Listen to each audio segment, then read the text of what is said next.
kur babai im ndëroi jetë, ishim të gjithë në gjendje shoku. Ai ishte një njeri i qetë, familjar, i përkushtuar. Asgjë nuk na kishte përgatitur për atë që do ndodhte në varrim. Teksa njerëzit prisnin radhën për të ngushëlluar, një djalë i panjohur, rreth 22 vjeç, u afrua. Kishte sy që ngjanin shumë me të babait. Na pa të gjithëve dhe tha me zë të ulët: "Më vjen keq për humbjen." Ai ishte babai im gjithashtu. Të gjithë ngrinë. Nëna ime e zverdhur, motra ime duke qarë. Unë e pyeta: "Kush je ti?" Ai u përgjigj: "Jam djali që nuk u pranua kurrë. Por nuk jam këtu për para. Jam këtu vetëm për të thënë lam të mirë." Më vonë, në një kuti në dollapin e vjetër të babait, gjetëm letra. Letra që ja kishte shkruar nënës së atij djali. Kishim pasur një lidhje shumë vite më parë, para se të martohej me mamin.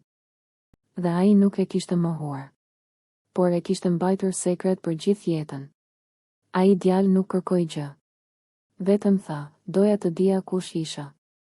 Dhe tani e di." Sot, ndonse të gjithë përpiqemi të kuptojmë, në një mënyrë të çuditshme, ai është pjesë e familjes. Një pjesë që babai ynë mbajti për vete, ndoshta nga frika. Por e vërteta gjithmonë gjen rrugën për të dalë në dritë. A mendoni se disa sekrete mbahen për të mos shkatëruar një familje, apo duhet të thuhen gjithmonë? Na jepni mendimin tuaj në komente dhe abonohuni për më shumë histori të vërteta nga jeta shqiptare.